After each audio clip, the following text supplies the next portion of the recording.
Hello everyone, सभी को नमस्कार। एसके पटेल आईएएस एकेडमी के ऑनलाइन प्लेटफॉर्म पर मैं बीके पटेल आप लोगों का फिर से वेलकम करता हूं। छत्तीसगढ़ पीएससी की प्रारंभिक परीक्षा समाप्त हो चुकी है, सब इंस्पेक्टर की प्रारंभिक परीक्षा समाप्त हो चुकी है और आयोग के द्वारा एवं व्यापम के द्वारा इसके मॉडल आंसर भी जारी कर दिए गए हैं। और मैं ये आशा करता हूँ कि आप सभी छात्रों ने जो है अपने क्वेश्चन का मतलब आंसर का मिलान कर लिया होगा मॉडल आंसर से, और अलग अलग स्रोत में कैटेगरी वाइज जो आपको कटअप बताए गए हैं उसके आधार पर मोटा मोटा आपने आकलन कर लिया होगा कि मेरा प्री क्लियर हो रहा है कि नहीं। अब इसमें कई प्रकार के विद्यार्थी होंगे। कुछ विद्यार्थी ऐसे होंगे जिन्होंने सीजीपीएससी प्री का भी एग्जाम दिया था, सब इंस्पेक्टर प्री का भी एग्जाम दिया था और उनका दोनों क्वालिफाई होने वाला है, मतलब ऐसा मार्क्स आ रहा है कि दोनों क्वालिफाई हो रहा है। तब अब उनके सामने चुनौती है कि उनको किसकी तैयारी करनी चाहिए।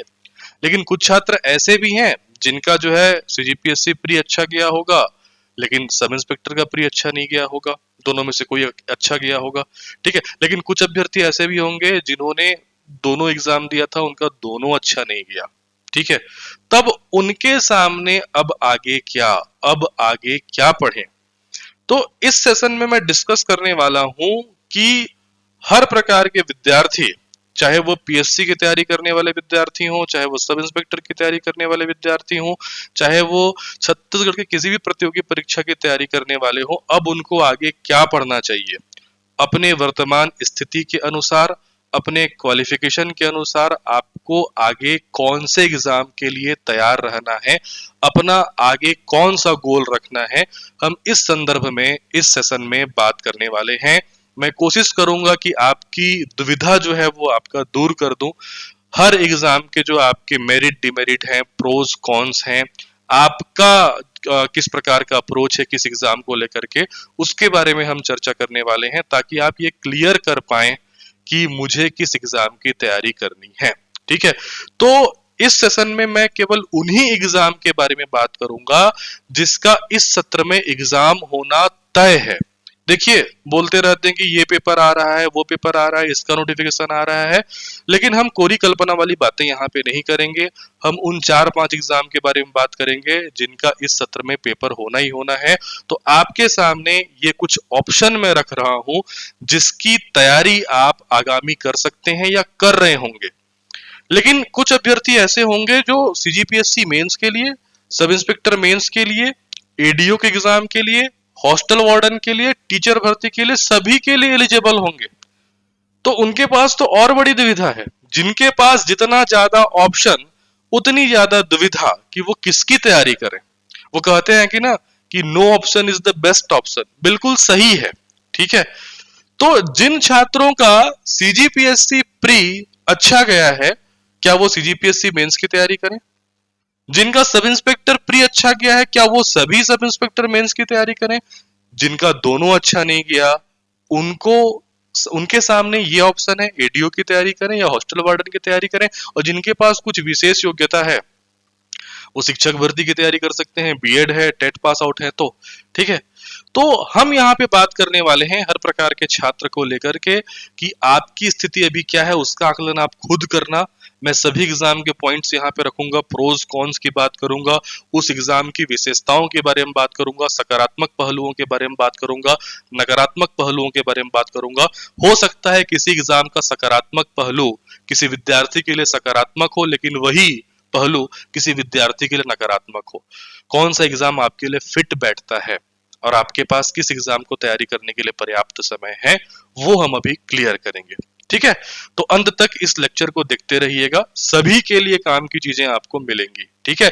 और जो विद्यार्थी हमारे टेलीग्राम चैनल से, हमारे जितने भी आपके सोशल मीडिया है उससे अभी तक नहीं जुड़े हैं, तो केवल आप हमको एक छोटा सा व्हाट्सअप कर दीजिए। किस पे? 9691192359 पे, ठीक है। जितने भी स्टडी मटेरियल वगैरह होते हैं, जितने भी हमारे क्लासेस वगैरह होते हैं, कंटिन्यू क्लासेस हमारी चल रही हैं, उन सभी क्लासेस का लिंक अगर आप मिस नहीं करना चाहते हैं तो आप यहाँ व्हाट्सअप कर दें, आपको ऐड कर दिया जाएगा, ठीक है। सबसे पहले हम बात कर लेते हैं किसके बारे में, सीजीपीएससी मेंस के बारे में, ठीक है। अब छत्तीसगढ़ मुख्य परीक्षा की जो मेन बातें हैं वो मैंने यहाँ पे पहले से जो है लिख रखी हैं। मैंने कहा कि इसमें से कुछ बातें किसी के लिए सकारात्मक हो सकती हैं, किसी के लिए नकारात्मक हो सकती हैं। मैं किसी को फोर्स नहीं करूंगा कि वो सीजीपीएससी मेंस की तैयारी करे, या सब इंस्पेक्टर की तैयारी करे, या एडीओ की तैयारी करे, या छात्रावास अधीक्षक की तैयारी करे, या शिक्षक भर्ती की तैयारी करे। ये मैं आप पे छोड़ता हूं कि आपके लिए फिट क्या बैठेगा। सभी के ऊपर हम गहन चर्चा करेंगे। सबसे पहले बात कर लेते हैं सीजीपीएससी मेंस की क्या खासियत है, इस एग्जाम की तैयारी आपको क्यों करनी चाहिए। पहली बात, तैयारी उनको करनी चाहिए जिनका प्री क्लियर होने की संभावना है, या जिनका उद्देश्य ही सीजीपीएससी है। बहुत सारे छात्र ऐसे होते हैं ना जिनको छोटे मोटे पदों पे नहीं जाना रहता है, जो घर से सक्षम होते हैं, या जिनके में ये जुनून होता है कि मुझे जाना है तो आपका प्रशासनिक सेवा के बड़े पदों पर ही जाना है, वो तो बिल्कुल सीजीपीएससी की ही तैयारी करें, मेंस की तैयारी के लिए भिड़ जाए। इस बार प्री नहीं निकल रहा होगा, हो सकता है अगली बार निकल जाए, लेकिन सभी के साथ या अधिकतर लोगों के साथ ये कंडीशन नहीं होता। अधिकतर लोगों के साथ ये कंडीशन होता है कि उनका प्री का पेपर अच्छा जाता है, तब वो मेंस के लिए अप्रोच करते हैं। अब सीजीपीएससी मेंस की तैयारी क्यों करनी चाहिए, जो भी करना चाहता है उसको। पहला पॉइंट यहाँ पे देखिए, मैंने मेंशन किया हुआ है कि इसमें राजपत्रित अधिकारी के पद होते हैं। छत्तीसगढ़ प्रशासनिक सेवा में जितने भी बड़े बड़े पद होते हैं, चाहे वो जिला स्तर के अधिकारियों के पद हो, चाहे वो विकास खंड ब्लॉक स्तर के अधिकारियों के पद हो, ये सभी बड़े बड़े पद आपको मिलेंगे सीजीपीएससी के एग्जाम में। ठीक है, सेकेंड क्लास जितने भी आपके पद होते हैं, हालांकि इसमें तृतीय वर्ग कर्मचारी के भी पद होते हैं, लेकिन लगभग सभी कार्यपालिक श्रेणी के अधिकारी होते हैं। तो बड़े पदों की यदि आपको अभिलाषा है, आपको डिप्टी कलेक्टर बनना है, एसडीएम के पद पे कार्य करना है, आपको जिला आबकारी अधिकारी बनना है, जिला रोजगार अधिकारी बनना है, आपको जनपद का सीओ बनना है, तहसीलदार, नायब तहसीलदार वगैरह बनना है, सहायक परियोजना अधिकारी बनना है, सहायक आयुक्त बनना है, तो इस प्रकार के जितने भी बड़े बड़े पद हैं वो सभी आपको दिला सकता है कौन, सीजीपीएससी। इसीलिए इन पदों की चाहत रखने वाले इन्हीं पे फोकस करते हैं। दूसरा जो इसकी खास बात है वो है रेगुलर एग्जाम, नियमित परीक्षा। हालांकि मैं मानता हूं कि पिछले कुछ समय से जो है आपका कोविड के चलते या लॉकडाउन के चलते और इस साल आरक्षण के मुद्दे के चलते थोड़ा सा पीएससी का कैलेंडर जो है वो आपका गड़बड़ाया है। नहीं तो 2012 के बाद से पीएचसी जो है वो आपका नियमित रूप से परीक्षा ले रहा है। फिक्स इनके तिथि में, मतलब फिक्स महीने में जो है वो आपका प्री का एग्जाम हो जाता है, फिर मेंस का एग्जाम हो जाता है, फिर इंटरव्यू कंडक्ट होता है और पोस्टिंग जो है वो आपका मिल जाती है। तो ये ऐसा बहुप्रतीक्षित एग्जाम बाकी लोगों के जैसा नहीं होता कि भाई सब इंस्पेक्टर एक बार हुआ तो 10 साल बाद आ रहा है, या कोई भी परीक्षा एक बार हुई तो 5 साल बाद उसकी वैकेंसी आ रही है, ऐसा नहीं होता। तो यदि आप सीजीपीएससी मेंस की अच्छे से तैयारी करते हैं तो इस साल आप अच्छा परफॉर्म ना कर पाए कोई बात नहीं, लेकिन अगले साल आप जरूर अच्छा परफॉर्म करेंगे। ठीक है, क्योंकि समय के साथ आपका तैयारी होता है वो आपका उतना अच्छा होते हुए जाता है। तो ये एक इसका प्लस पॉइंट है। दूसरा है, अगला है आपका लेखन शैली। अब ये बिंदु ऐसा है बेटा कि किसी के लिए ये सकारात्मक पहलू हो सकता है और किसी के लिए ये नकारात्मक पहलू भी हो सकता है। कारण क्या है, लेखन शैली से मेरा आशा है कि जो सीजीपीएससी मेंस का एग्जाम होता है वो पूर्णतः रिटन होता है। तो आपका अगर रिटन स्किल अच्छा है, आपकी लेखन शैली अच्छी है, आपको अच्छे से लिखना आता है और अच्छे अक्षरों में लिखना आता है, सिंपल भाषा में कहूं तो आपका अगर हैंडराइटिंग अच्छा है तो इसका बेनिफिट जरूर मेंस में मिलता है। तो बहुत सारे छात्र ऐसे होते हैं, जैसे मैंने यहाँ पे लिखा है, तो मेरी जैसे अगर राइटिंग है तो बेस्ट है, मजाक कर रहा हूँ, मतलब ठीक ठाक यदि आप लिख लेते हैं तो मेंस में उसका प्रभाव जरूर पड़ता है। इसका मतलब ये नहीं कि आपकी तैयारी बिल्कुल नहीं है और वहां पे कॉलेज टाइप आप गपबाजी करके आ गए तो आपका मेंस क्रैक हो जाएगा, ऐसा नहीं है। लेकिन अच्छे जो आपके तथ्य होते हैं या किसी भी आंसर की जब आपको व्याख्या करनी होती है तो सुंदर शैली में आप लिखते हैं, सुंदर अक्षरों के साथ लिखते हैं तो उसका प्रभाव जरूर पड़ता है। लेकिन बहुत सारे छात्र जो है अच्छा नहीं लिख पाते, उनका आंसर बहुत ही घटिया होता है। कई को तो आंसर ऐसा होता है कि उनके अलावा उनके आंसर को कोई और पहचान भी नहीं सकता। तो बेटा मैं आपको एकदम कड़वा सत्य बता दूं, आपके मेंस में अच्छे नंबर आने की संभावना कम हो जाएगी। ठीक है, देखिए क्या होता है कि ऐसा नहीं कि जिनका जो आपका राइटिंग है वो बहुत खराब है वो पीएससी को छोड़ दे, मैं ऐसा भी नहीं बोल रहा हूँ। लेकिन यदि आपके पास ऑप्शन है तो वहां पे ऑप्शन आप स्विच कर सकते हैं। ठीक है, कई सारे मेरे मित्र ऐसे हैं, कई सारे मेरे छात्र ऐसे हैं जिनका नॉलेज बहुत सुपर है, ठीक है, लेकिन उनकी रिटन स्किल उतनी ही गंदी है, ठीक है, लिखना उनको आता ही नहीं है। तो ये किसी के लिए प्रोस हो सकता है, किसी के लिए कॉन्स हो सकता है। आप किस कैटेगरी में आते हैं, आप अपने को देख लीजिए, ठीक है। उसके बाद है, ये इसका एक पॉजिटिव पॉइंट है, सभी के लिए है, ठीक है, पाठ्यक्रम से प्रश्न। अब इसका मतलब क्या होता है कि पाठ्यक्रम से प्रश्न। अब आप कहेंगे सर पाठ्यक्रम तो हर एग्जाम में होता है, सिलेबस तो हर एग्जाम में होता है, लेकिन आपने बहुत सारे एग्जाम दिए होंगे, क्या टू द सिलेबस प्रश्न आपको देखने को मिलता है? नहीं। लेकिन सीजीपीएससी मेंस की परीक्षा जब आप देंगे और यदि आप पूरे पाठ्यक्रम को पढ़ करके वहां पे पहुंचते हैं, तो आपको यह एहसास होता है कि पीएससी में लगभग टू द सिलेबस क्वेश्चन ही रहते हैं। पाठ्यक्रम से ही प्रश्न पूछे जाते हैं, आउट ऑफ सिलेबस आपको क्वेश्चन नहीं मिलेगा, ठीक है। तो ये इसकी जो कंसिस्टेंसी है वो पीएससी मेंस ने बना करके रखी है कि पाठ्यक्रम के बाहर से प्रश्न जो है पूछने की संभावना बहुत कम रहती है। तो ये इसका एक बेनिफिट है, ठीक है। लेकिन पाठ्यक्रम पूरा करना भी अपने आप में एक बहुत बड़ा चुनौती है, क्योंकि सीजीपीएससी मेंस का सिलेबस बहुत बड़ा है, ठीक है। मैं ये कहना चाहूंगा कि भारत के जितने भी हिंदी भाषी राज्य हैं जहां पे स्टेट पीएससी ऑर्गेनाइज होती है, उनमें भी ये कहा जाता है कि सीजीपीएससी मेंस का सिलेबस सबसे वृहद है। बहुत सारे नए छात्र मेरे पास आते हैं जो प्री क्रैक करते हैं और जिनको मेंस के लिए गाइडेंस चाहिए रहता है, तो मैं उनको यही गाइड सबसे पहले देता हूं कि बेटा आपका सबसे पहला लक्ष्य तो ये होना चाहिए कि जो मेंस का पाठ्यक्रम है ये सबसे पहले आप कंप्लीट करो। कितना याद हुआ कितना नहीं हुआ वो अलग बात है, पहले जो पूरा का पूरा सिलेबस है उसको कंप्लीट करो, ठीक है। क्योंकि सिलेबस अपने आप में कंप्लीट करना भी एक क्या होती है, चुनौती होती है। रीजन होता है समयाभाव, टाइम की कमी।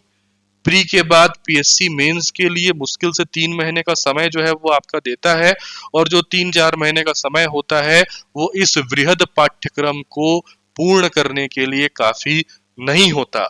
कई कई सारे छात्र ऐसे होते हैं जो प्री तो क्रैक कर लेते हैं, और जब वो देखते हैं मेंस का सिलेबस, तुरंत वो हथियार डाल देते हैं, मेंस को ड्रॉप कर देते हैं। हालांकि इस बार आपके पास टाइम रहेगा। पिछली बार जिन्होंने मेंस की तैयारी की थी उनके लिए जो है लॉकडाउन जो है एक अच्छा खासा टाइम लेकर के आया, उनको पर्याप्त टाइम मिल गया। इस बार आरक्षण का मुद्दा ऐसा काम करेगा कि जो मेंस देने वाले हैं उनको अभी सफिशिएंट टाइम मिलने वाला है। फिर भी अगर जो पहली बार पढ़ रहे हैं उनके लिए तो टाइम कम ही पड़ेगा, क्योंकि एक बड़ा सिलेबस होता है, ठीक है। तो जो जिनका ये दोबारा अटेम्प्ट है, जो पहले भी मेंस दे चुके हैं, उनके साथ ये दिक्कत उतनी नहीं आती है। लेकिन जो फर्स्ट टाइम देते हैं उनके साथ ये दिक्कत आती है, बड़ा सिलेबस जो है उनको खत्म करने में थोड़ा सा आपका जद्दोजहद करना पड़ता है, ठीक है। समयाभाव मैंने बता दिया। समयाभाव केवल सिलेबस को लेकर के नहीं है, समयाभाव जो है आपके एग्जाम में भी दिखाई देगा आपको। अब ये कैसे होता है, देखिए इसको मैं दो प्रकार से आपको समझाता हूं। पहला कि ये जो आपके पेपर होते हैं सीजीपीएससी मेंस के, ठीक है, सीजीपीएससी मेंस का जो आपका पेपर होता है वो 7 पेपर होते हैं, ठीक है। और ये जो आपके 7 पेपर होते हैं ये 4 दिनों में होते हैं, ठीक है। पहला दिन, दूसरा दिन, तीसरा दिन, चौथा दिन। एक दिन में 2 पेपर, दूसरे दिन 2 पेपर, तीसरे दिन 2 पेपर और चौथे दिन 1 पेपर। तो टोटल हो जाता है 7 पेपर, ठीक है। निरंतर पेपर होता है, बीच में गैप नहीं रहता। और आप एक पेपर में जो है आपका 3 घंटे का समय मिलता है, तो एक दिन में आप 6 घंटे लिखते हैं, ठीक है। और अंतिम दिन 3 घंटे लिखेंगे, तो 6 × 18 3 21, 4 दिन में आपको बेटा 21 घंटा लिखना है, जो कोई आम बात नहीं है। रिवीजन करने का भी समय नहीं मिलता, क्योंकि 21 घंटा लिखना है तो आपको आराम करने के लिए भी क्या चाहिए, समय चाहिए। तो ये समय अभाव है एक। दूसरा, पेपर में क्वेश्चन बहुत सारे रहते हैं, आपके पास समय कम रहता है। ये बिल्कुल कॉलेज के पेपर जैसा होता है कि जैसे आपको पता तो सभी है, लेकिन अगर आप सोच सोच के लिखेंगे ना, तो फिर उस तय समय में आप पूरा आंसर कवर नहीं कर पाएंगे, पूरे क्वेश्चन को नहीं लिख पाएंगे, ठीक है। आपका तैयारी इस प्रकार से होना चाहिए कि यहाँ पे सारा चीज स्टोर है और ये यहाँ से ऐसा उतरते हुए हाथ के रास्ते आपके पेन पे पहुंचे और सटासट आप लिखते हुए चलो, तब तो सारे आंसर आप वहां पे लिख के आ पाओगे। और जहां पे पेन पकड़ के आप ऐसा बैठ गए, वहां पे फिर सारे आंसर आप करके नहीं आओगे और सिलेक्शन की प्रायिकता, मेंस में अच्छे नंबर आने की प्रायिकता आपकी क्या हो जाएगी, कम हो जाएगी। तो ये मेंस के कुछ बिंदु हैं, आप इसके अनुकूल हैं कि नहीं ये आप जरूर देखें। शुरुआत में जैसे मैंने बात कही कि जिसका उद्देश्य पीएससी है उसको तो कुछ भी नहीं दिखाई देता, ठीक है, वो अंधा प्यार है। जैसे प्यार अंधा होता है वैसे पीएससी के प्रति प्यार भी अंधा है। आपको पीएससी के पद चाहिए तो जाहिर सी बात है आप किसी भी कंडीशन में हो, सब हो जाता है मेहनत से, आप इसी के पीछे जाओ, ठीक है। लेकिन अगर आपके पास ऑप्शन है, ठीक है, आप चाह रहे हो कि पहले मुझे कोई सा भी जॉब मिल जाए, चाहे वो व्यापम का हो चाहे पीएससी का हो, जो भी हो, ठीक है, तो उस समय आपके पास ये चुनौतियां आएंगी। तो ये पीएससी के कुछ गुण हैं, कुछ दोष हैं, कुछ सभी के लिए सकारात्मक हैं, कुछ बिंदु सभी के लिए क्या होते हैं, आपके नकारात्मक होते हैं, ठीक है। तो ये बात हो गई सीजीपीएससी मेंस के बारे में। और सीजीपीएससी मेंस के बारे में मैंने आपको ये एक चीज बता दिया कि नियमित परीक्षा है। एक बार अगर आप तैयारी करोगे तो हो सकता है कि ऐसा नहीं कि वो अगली बार काम ना आए। एक बार लगता है बेटा, ठीक है, बहुत कम छात्र ऐसे मिलेंगे जो एक बार में ही आपका पूरा सिलेबस पढ़ के पहली बार प्री दिए, पहली बार मेंस दिए, पहली बार इंटरव्यू दिए, पहली बार सेलेक्ट हो गए। ऐसे महानुभाव बहुत ही कम मिलेंगे आपको, ठीक है। बाकी लोगों का रणनीति इसी प्रकार से धीरे धीरे रहता है, ठीक है। अब अपन बात कर लेते हैं सीजीपीएससी मेंस के बाद हम बात करेंगे सब इंस्पेक्टर मेंस के बारे में, ठीक है। तो जो छात्रों के पास ऑप्शन है, मतलब उनका सीजीपीएससी प्री भी निकलने के चांसेस हैं, सब इंस्पेक्टर मेंस प्री भी निकलने के चांसेस हैं, दोनों का मेंस जो दिला सकते हैं उनको क्या करना चाहिए। जिनका सीजीपीएससी प्री नहीं निकल रहा है, जिनका सब इंस्पेक्टर प्री निकल रहा है, फिर वो तो इसी को देखें क्या करना चाहिए। मेंस अगर आपको देना है एसआई का तो उसके क्या क्या मेरिट डिमेरिट है उसको अपन देख लेते हैं। सबसे पहले तो भाई खाकी वर्दी का पद है, वर्दीधारी पद है। तो बहुत सारे छात्र ऐसे होते हैं जिनको रुतबा वाला पद चाहिए, पावर वाला पद चाहिए, चुलबुल पांडे वाला पद चाहिए, है ना, खाकी वर्दी वाला पद चाहिए, यहाँ कंधों पे उनको क्या चाहिए, स्टार चाहिए। बाय द वे आप मेरे गेटअप से कंफ्यूज मत होना, मैंने वर्दी नहीं पहनी है, गेटअप ही ऐसा है।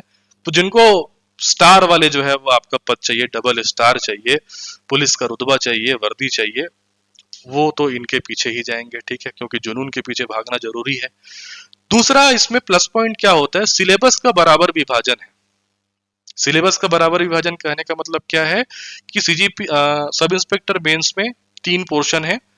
पहला जो पोर्शन है वो लैंग्वेज का है, ठीक है, एक पेपर, मतलब एक पेपर लैंग्वेज का होना है।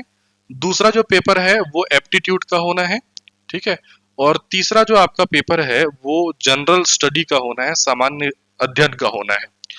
बराबर तीनों में जो है आपका, मतलब सभी में जो है, हर पेपर जो है वो आपका 200 अंक का होगा।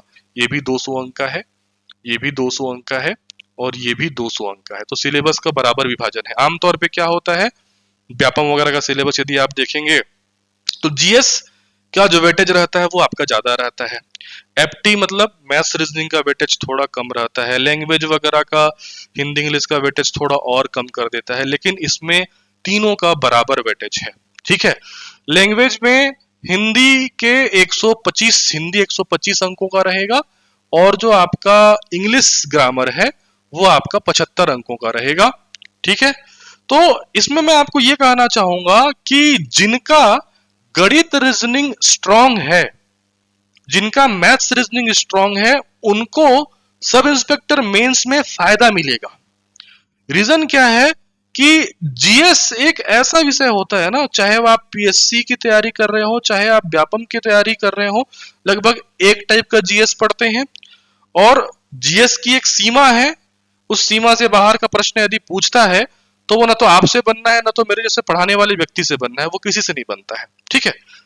तो जीएस तो आपको सबको पढ़ना पड़ेगा, जीएस तो कंपलसरी है, इसको छोड़ करके तो आप कोई भी एग्जाम नहीं निकाल सकते।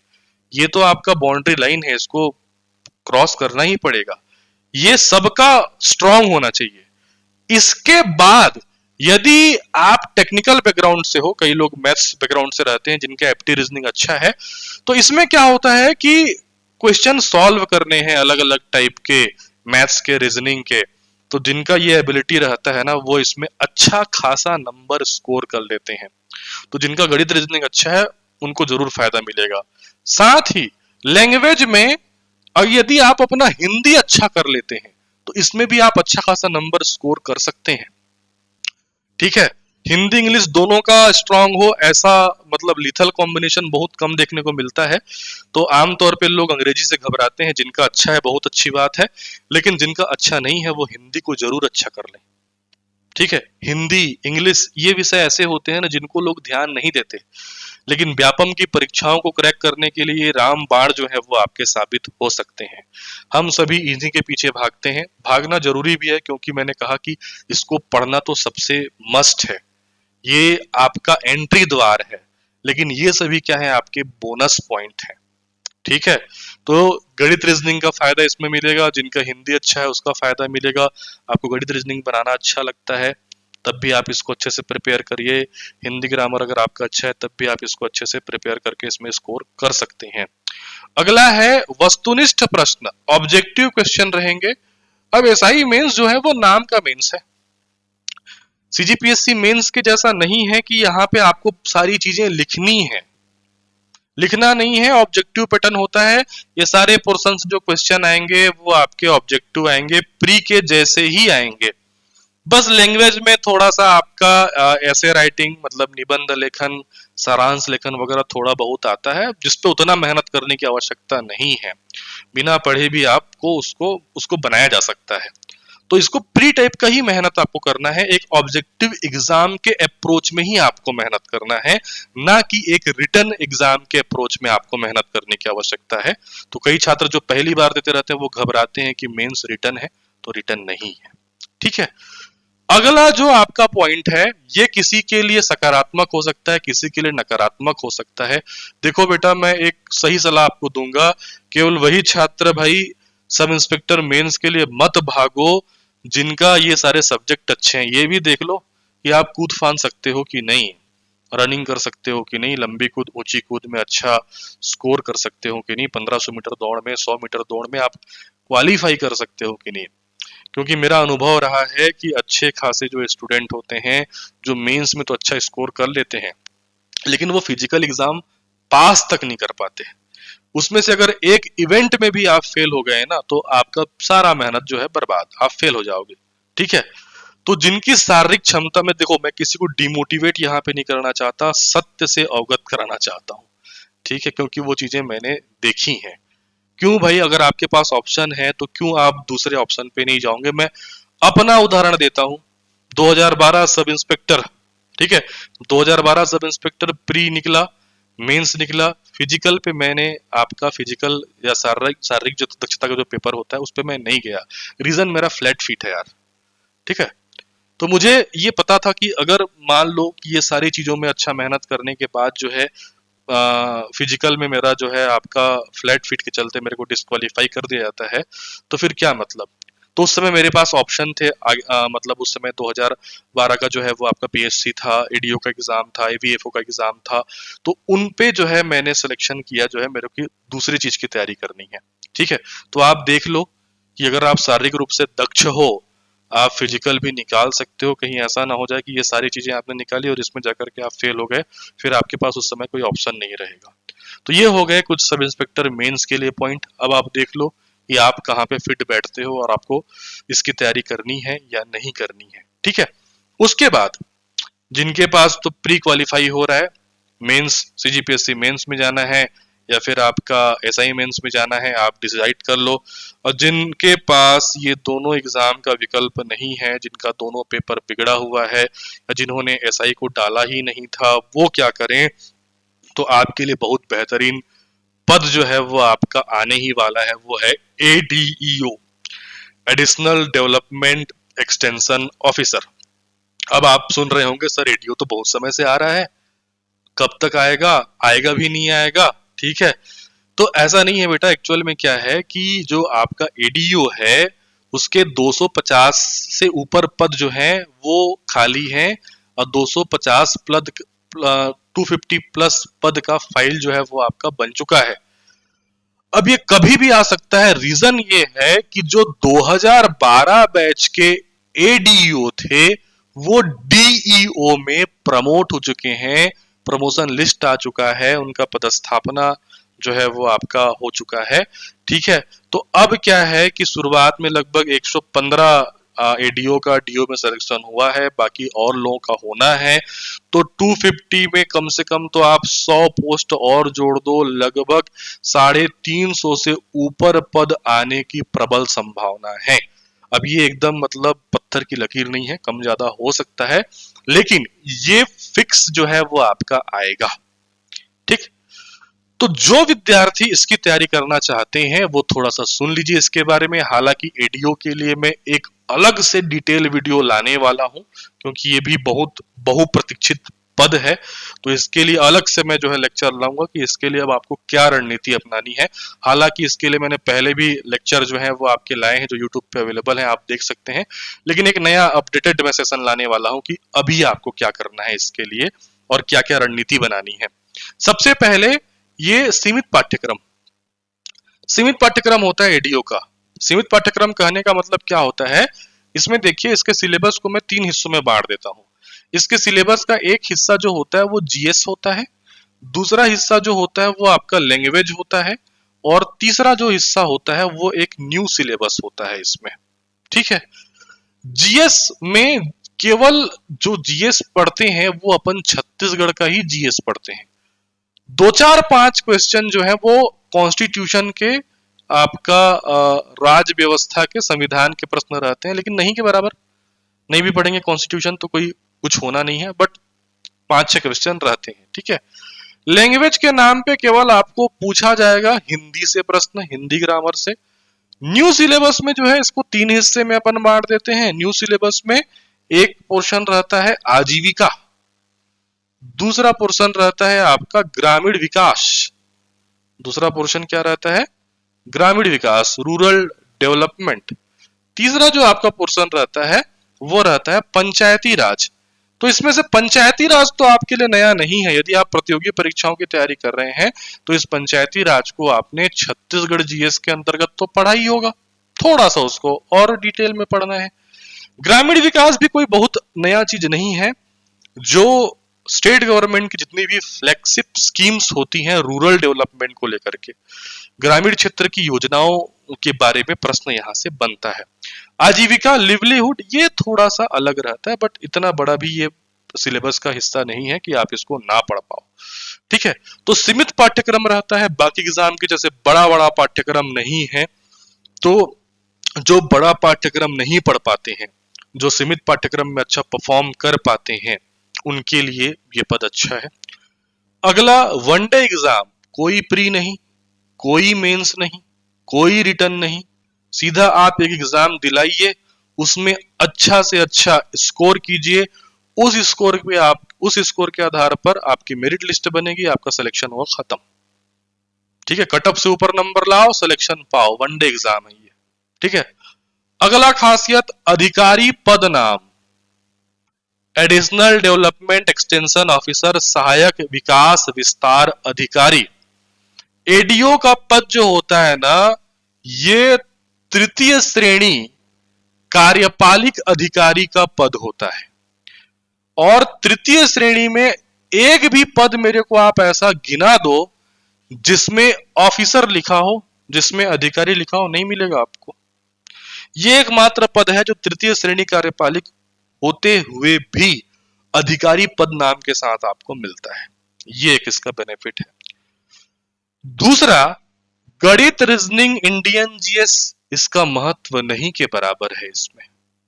तो ये किसी के लिए सकारात्मक भी हो सकता है, किसी के लिए नकारात्मक भी हो सकता है। अधिकांश लोगों के लिए सकारात्मक होगा जिनका गणित रीजनिंग अच्छा नहीं है, जिनका इंडियन जीएस अच्छा नहीं है, छत्तीसगढ़ जीएस जिनका अच्छा है, तो भाई इनका तो वेटेज ही नहीं है, ये तो सिलेबस में ही नहीं है। ठीक है, लेकिन कुछ छात्र ऐसे होते हैं टेक्निकल वाले जो गणित रीजनिंग में अच्छा खासा स्कोर करते हैं, उनके लिए माइनस पॉइंट है। ठीक है, तो ना गणित पूछा जाएगा, ना रीजनिंग पूछा जाएगा, ना इंडियन जीएस, कुछ भी नहीं, तो इससे आपको मुक्ति मिल गई। इसमें माइनस पॉइंट एक और है, और कुछ लोगों के लिए प्लस पॉइंट है, कुछ लोगों के लिए PGDRD, post graduation diploma in rural development. ठीक है, रूरल डेवलपमेंट में डिप्लोमा जिनके पास है, तो देखिए इसका एक एग्जाम एडीओ का 2012 में हुआ था, फिर हुआ है 2017-18 में। 2012 में किसी को कोई भी बोनस नहीं दिया गया था, लेकिन 2017 में एन मौके पे कुछ दिनों के बाद व्यापम के द्वारा शुद्धि पत्र जारी करके पीजीडीआरडी के जो डिप्लोमाधारी थे उनको 15 अंक का बोनस दे दिया गया। लेकिन इसका मतलब ये नहीं कि सिलेक्शन में पीजीडीआरडी वालों ने बाजी मार दिया। 95% सिलेक्शन नॉर्मल लोगों के हुए थे, किसी भी डिग्री डिप्लोमाधारी होल्डर के सिलेक्शन की जो आपकी संभावना थी, मतलब जिनका हुआ था वो 4-5% लोगों का हुआ था। लेकिन इनमें से भी कई छात्र मेरे को ये बोलते हैं कि सर अभी तो बहुत सारे लोगों ने पीजीडीआरडी कर लिया है, तो जिन्होंने पीजीडीआरडी किया है उन्हीं का ही एडीओ में होगा। तो ये मिथ अपने दिमाग से निकाल दो बेटा। इस लेक्चर के माध्यम से ये आज मैं आपको घोषणा कर देता हूं कि अगर इसका नोटिफिकेशन आता है और एग्जाम होता है तो फिर से ज्यादा जो रेशियो रहेगा वो नॉर्मल स्टूडेंट का रहेगा और कम रेशियो रहेगा इन डिग्री डिप्लोमा धारियों का। रीजन ये होता है ना कि किसी भी चीज की डिग्री डिप्लोमा आपके पास रहती है, थोड़ा सा आप सिक्योर हो जाते हो कि मेरे पास तो बोनस है करके। ठीक है, लेकिन आप इतिहास उठा के देख लो कि जहां पे भी इस प्रकार का एग्जाम हुआ है वहां पे जो पीएससी की तैयारी करने वाले छात्र, व्यापम की तैयारी करने वाले छात्र जो लंबे समय से तैयारी करते रहते हैं वही बाजी मारते हैं। एट द एंड आपका मेहनत ही काम आता है। सभी यही सोचेंगे तो फिर तो कोई भरेगा ही नहीं ना। आप ये मत सोचिए, आप भरिए और पढ़िए। छोटा सिलेबस है, अच्छे से इसको आप फोड़ सकते हैं। ठीक है, नवीन पाठ्यक्रम, इसको कई लोग सोचते हैं अरे सर कहाँ आजीविका है, कहाँ ग्रामीण विकास है, ये तो सिलेबस किसी और एग्जाम में है ही नहीं, इसको पढ़ने का क्या मतलब, और पढ़ें तो कैसे पढ़ें, कहाँ से पढ़ें। तो बेटा जहां पे न्यू सिलेबस रहता है ना वो सभी के लिए प्लस पॉइंट है। जो सोचता है कि ये कठिन है उसी के लिए माइनस पॉइंट है। रीजन क्या होता है कि इस प्रतियोगी परीक्षा के फील्ड में आपसे कई लोग सीनियर टाइप के होते हैं। सीनियर इन द सेंस कोई 2 साल से तैयारी कर रहा है, कोई 3 साल से तैयारी कर रहा है, तो आपको उनको देख के थोड़ा सा लो कॉन्फिडेंस फील होता है कि अरे इसकी तैयारी मेरे से ज्यादा अच्छी है, ये छत्तीसगढ़ तो 3 सालों से पढ़ रहा है, ये भारत के इतिहास तो 2 सालों से पढ़ रहा है, मैं तो अभी अभी आया हूं। लेकिन इसमें ऐसा नहीं है। उस 2 साल 3 साल वाले के लिए भी ये नया सिलेबस है और आप जैसे 2-3 महीने वाले के लिए भी जो अभी अभी इस फील्ड में आए हैं उनके लिए भी नया सिलेबस है। जो इसमें अभी मेहनत करेगा वो क्या होगा, सेलेक्ट होगा। तो ये हो गए एडीओ के कुछ प्रोज और कॉन्स, आप देख लीजिए आपके लिए फिट बैठता है तो बिल्कुल आप इसकी तैयारी कर सकते हैं। आगे बढ़ते हैं अगले एग्जाम की ओर जो आपके सामने जो है आ सकता है, वो है हॉस्टल वार्डन का छात्रावास अधीक्षक का। इसको भी व्यापम के द्वारा कंडक्ट किया जाता है। इसके क्या क्या प्लस माइनस पॉइंट है। पहला, ये भी वनडे एग्जाम है, कोई प्री नहीं, कोई मेंस नहीं, कोई रिटर्न नहीं, कोई इंटरव्यू नहीं, सीधा एग्जाम दिलाओ, मेरिट में आओ, सिलेक्शन पाओ। ठीक है। दूसरा, ट्रेडिशनल व्यापम सिलेबस, मतलब व्यापम का जो एक पैटर्न होता है ना वही व्यापम का सिलेबस आपको इसमें देखने को मिलेगा। ठीक है, मतलब छत्तीसगढ़ का GS, Indian GS, maths, reasoning, language में हिंदी ग्रामर और आपका अंग्रेजी ग्रामर। ठीक है, लेकिन इसमें जो खास रहता है कि कंप्यूटर का विशेष महत्व। इसमें कंप्यूटर के 50 क्वेश्चन होते हैं। इसका एग्जाम भी छत्तीसगढ़ निर्माण के बाद 2 बार हो चुका है। इस 50 क्वेश्चन में से 25 प्लस सही करना अनिवार्य रहता है। आपने बाकी पोर्शन में कितना भी अच्छा परफॉर्म किया हो जीएस में वगैरह में, लेकिन अगर कंप्यूटर में आपके 25 से अधिक प्रश्न सही नहीं होंगे तब तक आपका बाकी पोर्शन चेक नहीं किया जाएगा। यदि आप कंप्यूटर में 25 क्वेश्चन से कम पाते हैं तो आप डिस्क्वालीफाई, चाहे उधर आपने कितना भी नंबर लाया हो। तो पिछले 2 एग्जाम का मेरे को अनुभव है, मैंने देखा है लोगों को कि जीएस वगैरह में बाकी पोर्शन में तो बड़ा अच्छा स्कोर कर लेते हैं, लेकिन कंप्यूटर में वो 25 से प्लस स्कोर नहीं कर पाते। मतलब माइनस मार्किंग कर कुरा के, गलती वलती करके उनका जो आपका रेशियो है वो उससे नीचे चला जाता है और वो हो गए हैं डिस्क्वालीफाई। और कई छात्र मैंने ऐसे देखे हैं जो जिनको जीएस ढंग से आता नहीं था, पढ़े नहीं थे कभी, मैथ्स रीजनिंग भी उतना ठीक ठाक नहीं था, ठीक ठाक उधर वाला बना लिया, लेकिन कंप्यूटर उनका अच्छा था, उन्होंने 25 क्वेश्चन से प्लस स्कोर किया, आज वो छात्रावास अधीक्षक हैं, पहले बैच वालों को तो प्रमोशन भी हो चुका है। ठीक है, तो कंप्यूटर का विशेष महत्व है। ठीक है, जिनका कंप्यूटर अच्छा है, अच्छा नहीं भी है तो जिनको उसमें इंटरेस्ट है, छात्रावास अधीक्षक का पद बहुत आराम वाला पद जो है वो आपका कहा जाता है, तो मेहनत से सब पॉसिबल है। कंप्यूटर को अच्छे से पढ़ करके आप इसमें स्कोर कर सकते हैं और इस एग्जाम को क्रैक कर सकते हैं। अगला इसका प्लस पॉइंट होता है कि इसमें पदों की संख्या बहुत ज्यादा होती है, 850 पद, 650 पद, ऐसे पद पद आए हैं दोनों बार। ठीक है, मतलब इसमें अभी भी आएगा तो ये कहा जा रहा है कि 450 से अधिक पद रहेंगे, तो जहां पे पदों की संख्या अधिक होती है वहां पे सिलेक्शन की प्रायिकता भी क्या हो जाती है, बढ़ जाती है। राइट, अब हम अंतिम में बात कर लेते हैं सबसे अंतिम ऑप्शन की ओर, जिसके मतलब इसका भी पद आएगा, वो है शिक्षक भर्ती, टीचर भर्ती। इसके क्या क्या प्रोज कॉन्स है, वनडे एग्जाम ये भी है बेटा। ठीक है, विशेष योग्यता, ये देखो किसी के लिए प्लस पॉइंट है, किसी के लिए माइनस पॉइंट है। इसमें बोनस बोनस का खेल नहीं है कि अगर बीएड है, टीएड है, मतलब टेट है तो आपको बोनस मिलेगा, नहीं, इसके लिए अनिवार्य योग्यता है। बीएड होना जरूरी है, टेट पास होना जो है वो आपका जरूरी है, तभी आप इसके लिए एलिजिबल होंगे। ठीक है, तो ये विशेष योग्यता वालों के लिए है। और इसमें क्या होता है कि इसी के चलते लेस कंपटीशन है, मतलब कंपटीशन क्या हो जाता है, कम हो जाता है। ठीक, हालांकि वर्तमान में हर तीसरा व्यक्ति बीएड करके बैठा हुआ है, टेट पास आउट है। ठीक है, फिर भी इसमें बाकी एग्जाम की तुलना में तो कंपटीशन क्या रहता है, कम रहता है। तो जिन अभ्यर्थियों के पास बीएड है या टारगेट करके उन्होंने बीएड इसीलिए किया क्योंकि शिक्षक बनना है, वो तो जरूर इसकी तैयारी करें। ठीक है, आपका कंपटीशन थोड़ा सा कम ही होगा बाकी एग्जाम की तुलना में, बाकी एग्जाम की तुलना में सिलेबस भी इजी है, मोस्ट ऑफ द पोर्शन जो है वो आपका पेडागोजी का ही मिलेगा, है ना। बाल विकास एवं शिक्षण शास्त्र को ही अलग अलग रूप में बदल करके अलग अलग सिलेबस में डाला गया है। तो कंपैरिजन टू अदर एग्जाम की तुलना में इसका सिलेबस थोड़ा सा क्या रहता है, इजी रहता है। इसमें भी पदों की संख्या क्या रहती है, ज्यादा रहती है। एक बात और मैं कहना चाहूंगा आपको कि इसमें क्या है, अनिवार्यता कर दी गई है योग्यता की।